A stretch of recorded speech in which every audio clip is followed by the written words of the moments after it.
আসসালামু আলাইকুম, সবাইকে আমন্ত্রণ আমার রান্নাঘরে। আজকে বানাবো আলু চপ, ডিম চপ। ডিম চপ ইফতারিতে আমার সবচেয়ে প্রিয় একটা খাবার।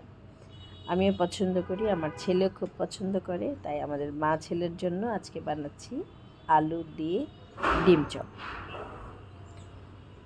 প্রথমে আলু সিদ্ধ করে নিয়েছি, একটা ডিম সিদ্ধ করে নিয়েছি, যেহেতু আমরা দুজনেই খাবো আজকে ইফতার, আমরা ছেলে মিলে করবো, তাই খুব বেশি করে নেইনি।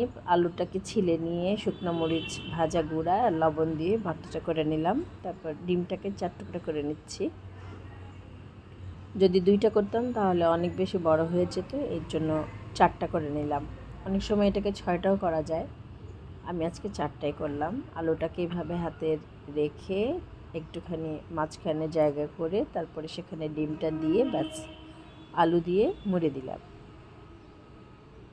হয়ে গেল আমার ডিম চপ। এভাবে আমি একটা একটা করে সবগুলি বানিয়ে নিচ্ছি।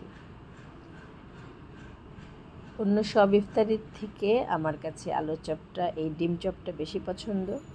পেঁয়াজু বেগুনিও খেতে ভালো লাগে, কিন্তু ইফতারিতে কেন জানি আলু চপ ডিম চপটা না হলে আমার মনে হয় যেন ইফতারিই হলো না। একে একে সবগুলি বানিয়ে নিলাম। এখন আমি বেসনটা রেডি করে নিচ্ছি। বেসন নিয়ে নিলাম, একটু বেকিং পাউডার দিয়ে দিলাম লবণ, মরিচ গুঁড়া, হলুদ গুঁড়া, ব্যাস এতটুকুই। আর পরিমাণ মতো পানি দিয়ে এখন আমি এগুলোকে গুলে নিচ্ছি। হাত দিয়ে গুলে নিচ্ছি, চামচ দিয়ে অত ভালো মতো গোলা হয় না।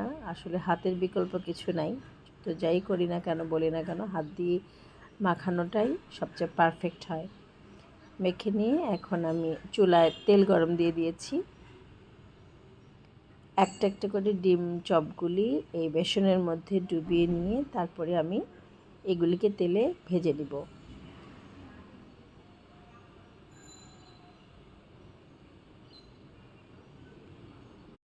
এভাবে একটা একটা করে আমি সবগুলি ডিম চপ ভেজে নিচ্ছি। সবাই ভালো থাকবেন, ভিডিওটা ভালো লাগলে কমেন্টস করে যাবেন।